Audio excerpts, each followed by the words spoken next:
कहीं कहीं महाराज बड़े कंजूस होते हैं, बड़े कंजूस। एक कंजूस की कथा आती है। एक व्यक्ति इतना कंजूस था कि गांव वालों ने उसका नाम व्यंग से रख दिया था दानचंद, क्योंकि वो कभी दान नहीं करता था, इसलिए उसका नामकरण ही कर दिया दानचंद। तो उसकी पत्नी रोज कहती, महाराज जीवन में एक बार गंगा स्नान कर लो। तो कहता था, गंगा स्नान करने जाऊंगा तो पंडित पुजारी होंगे, हमसे कहेंगे दक्षिणा दो स्नान के बाद, और मैं दक्षिणा दूंगा नहीं। और इसी कारण वो गंगा स्नान करने जाता ही नहीं था। पत्नी बहुत परेशान है, महाराज एक बार चले जाओ, मुक्ति हो जाए, एक बार चले जाओ। अब हाथ पैर जोड़ने के बाद पति मान गया, कहा ठीक है जाऊंगा। घर से निकला जाने के लिए, लेकिन पता है कहाँ गया? गंगा घाट नहीं गया, फिर शमशान घाट गया। शमशान क्यों गया? क्योंकि उसे पता था कि यहाँ तो पंडित जी लोग नहीं होंगे, ब्राह्मण देवता नहीं होंगे, यहाँ चलूंगा। तो भगवान भी बड़े लीलाधारी, वो जैसे ही स्नान करके बाहर निकला, भगवान स्वरूप बना के, और यजमान जी हमारी दक्षिणा दो। अरे तुम यहाँ भी आ गए?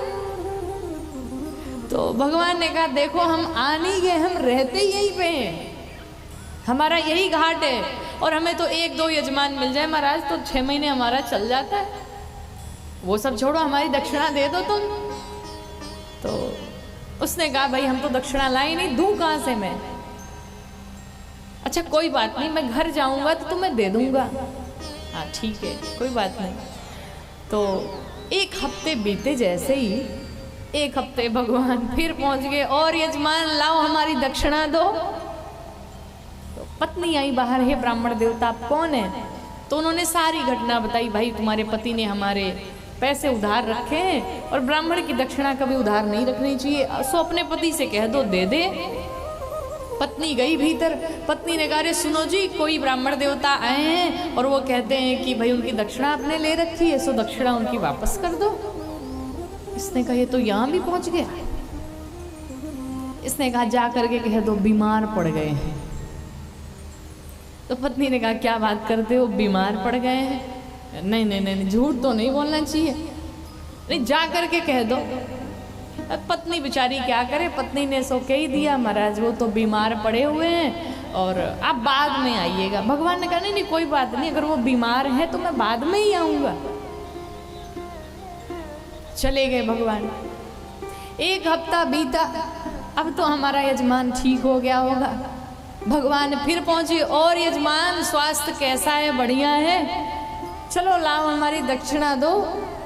पत्नी आई, पति से कहा, सरकार वो तो फिर पहुंच गए।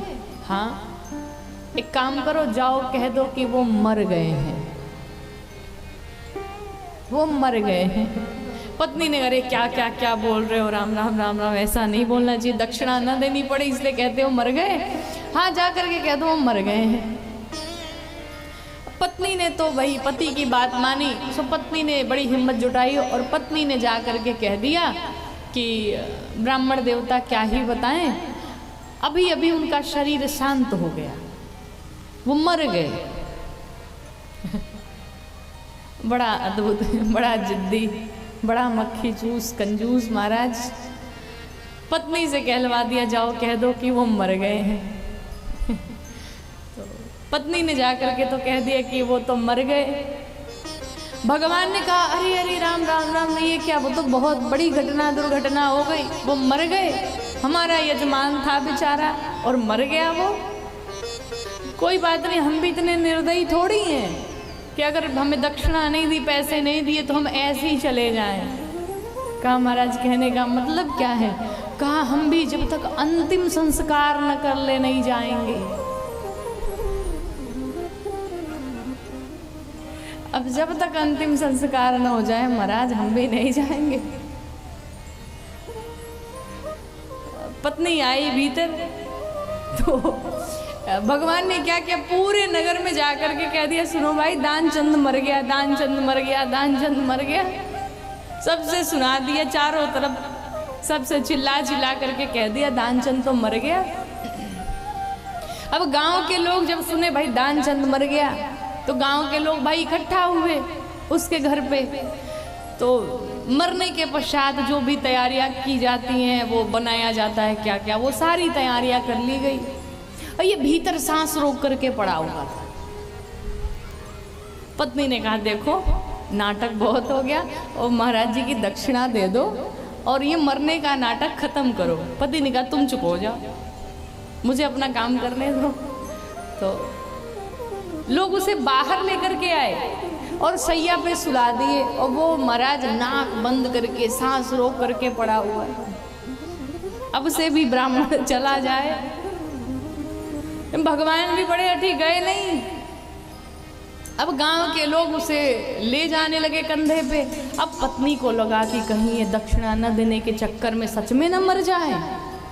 तो पत्नी ने जोर जोर से चिल्लाया, रोना शुरू किया, अरे ये मरे नहीं है, ये जीवित हैं। तो गांव की औरतें समझाती, हम जानते हैं तुमको सदमा लग गया है, तुम सदमे में ऐसा कह रही हो।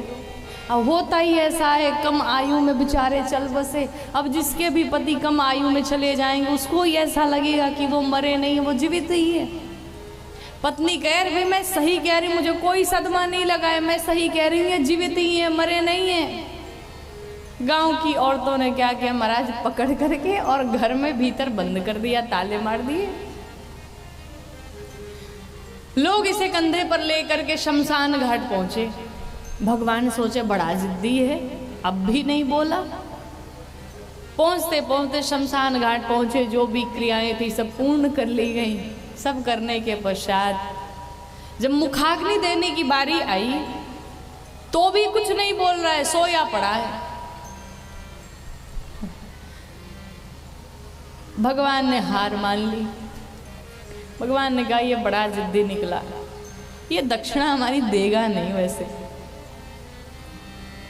तो भगवान आए, लोगों से कहे सुनो भाई ये हमारा यजमान था और भाई यजमान चाहे जैसा भी हो कल्याण तो हम चाहते ही हैं, तो ठीक है हम इसका कल्याण चाहते हैं और इसे हम मरते समय चलो कान में मंत्र दे दे ताकि इसकी मुक्ति हो जाए। भगवान पहुंचे दानचंद के पास और कानों में जाकर के धीरे से कहा, दानचंद अरे उठ जाओ, तुम्हारे सामने भगवान खड़े हैं। तो दानचंद को लगा कि सही में भगवान आए होंगे। दानचंद ने आंख बंद किया था, जैसे आंख खोला वही ब्राह्मण खड़ा है। तुम यहां भी चले आए? तो तुम यहां भी चले आए? भगवान ने कहा देखो हम तुमसे हार गए भैया, तुम ही जीत गए। एक बात बताओ तुम्हें वरदान में क्या चाहिए, मैं तुम्हें वरदान देना चाहता हूं। दानचंद ने कहा वरदान, मुझे कोई वरदान नहीं चाहिए। कहा नहीं मांग लो।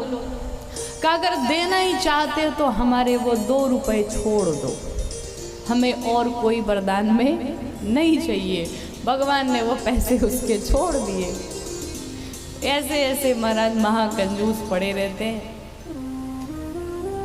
बोली भक्तवत्सल भगवान की।